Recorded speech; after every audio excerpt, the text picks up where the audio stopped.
Lyman and its neighboring areas are fully liberated, and Russians started retreating to Kreminna and Svatove, and they are intercepted by Ukrainians. In addition to that, Ukrainians continue to capture a lot of Russian military vehicles, which will help them in the future liberation of Severodonetsk and Lysychansk. And trust me, this will happen. We then have this report by the Institute for the Study of War, which says that Russia will most likely give up Luhansk in order to try and save the south. And while Russia is still developing its defense tactics, Ukraine already started retaking big chunks of its southern territories. But more about all of this in just a couple of minutes.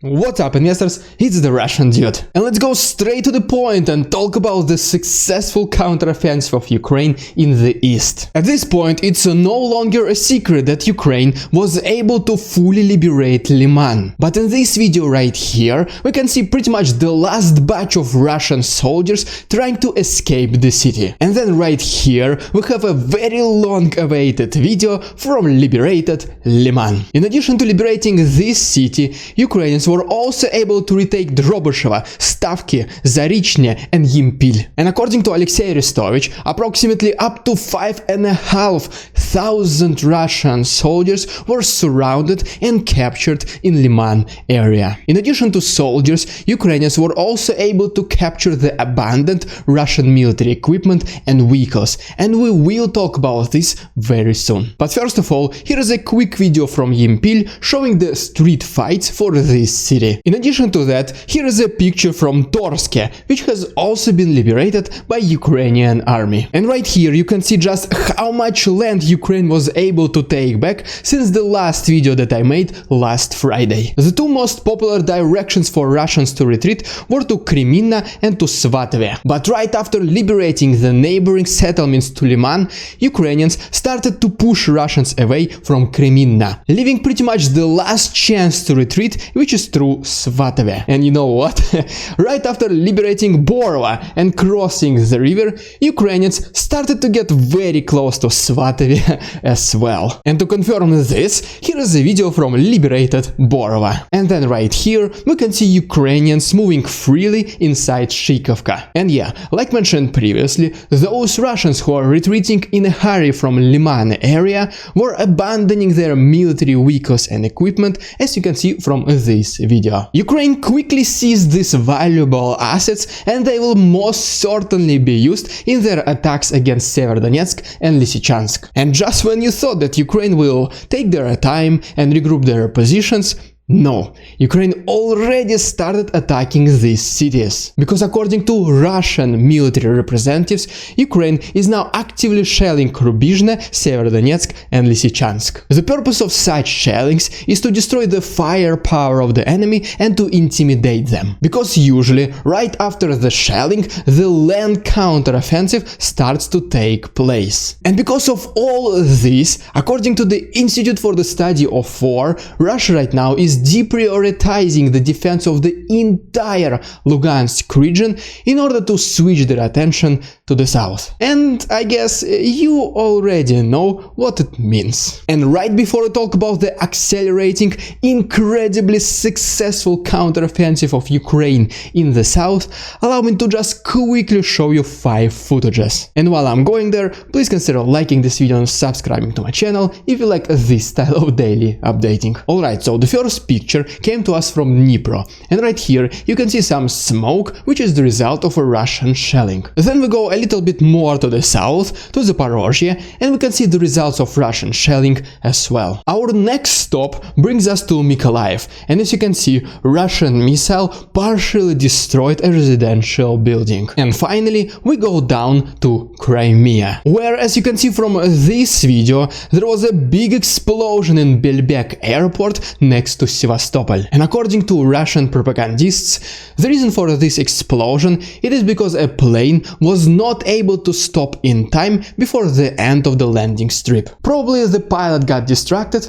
I guess because of smoking. And by the way, if you want to see an extremely interesting and short documentary about HIMARS in Ukraine, in addition to all the other combat footage from today's episode, please consider checking my Patreon. The proceeds will be donated to Ukraine, and you can find all useful links down below. Alright, and now let's talk about the second major part of the video, which is an incredibly fast and successful counteroffensive of Ukraine in the south. And our first video comes to us from Mirolubivka, where we can see Ukrainians installing their flag in the liberated city. Next we go to Askorivka, and as you can see right here, no signs of Russians as well. Going just a couple kilometers to the southwest, we can see a picture from liberated Kherson, and literally just next to it is the picture from liberated Shevchenkivka. Our next stop brings us to Zolota Balka, and we can see that Ukrainians are victorious once again. And just to the south of it is the picture from deoccupied Mikhailovka. And finally, here is the last picture from liberated Havrilivka. I apologize if it was a little bit repetitive, but I mean, come on, what a tremendous success of Ukraine in the last couple of days. And I personally think that we should acknowledge the liberation of every settlement. But okay, these were the areas that are already liberated. And now let's talk about the future plans of Ukraine to deoccupy the south. According to several reports, Ukraine has already launched a massive, well-prepared and laser-focused counteroffensive in this area. And since the majority of the attention right now is on the east, Russians did not expect this attack. And that is why, as they call it, they had to temporarily and tactically retreat as deep as into Chane. But you know what? Both Ukrainian and Russian reports claim that at this very moment there are already fights for this city. And ultimately it is assumed that the goal of this part of the counteroffensive will be for Ukrainians to go along the Dnipro river and liberate Berislav, which is across the river from one of the major temporarily occupied cities for Russians, Nova Kakhovka. Welcome to another episode of Ridiculous Russian Propaganda. And if you remember, last week in the Red Square there was this concert/pro-government rally supporting the annexation of Ukrainian territories. And so Russian propaganda showed us these masses of people who were having fun and chanting things like "Let's go Russia." But hold your horses. Because then we started receiving videos from Russian social medias which showed us that basically no one was yelling. And just take a look for yourself. Правильно это назвать священная война! Священная война! Правильно это назвать священная война! Священная война!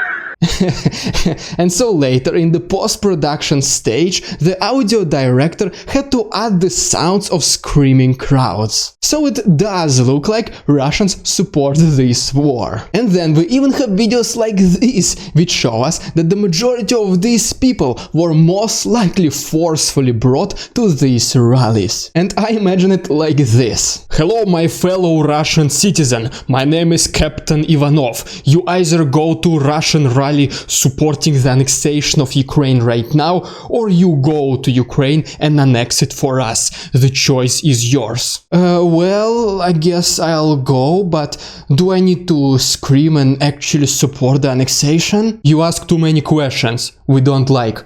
Go to the bus now. I now want to personally say thank you to Kres Lucid, Morten Peter Hag Jensen, John Cordell, Roman Kuichler, John Jensen and Chile Freeman for becoming my most recent channel members. And if you want to support the channel and unlock some benefits, please consider becoming my channel member as well. From time to time I make some stories on Instagram, so please make sure to follow me there as well. Also, if you want to see the heartwarming pictures and videos of Azov soldiers reuniting with their families, feel free to join my Discord, and yes, it's completely free. Thank you so much, товарищи, and see you tomorrow.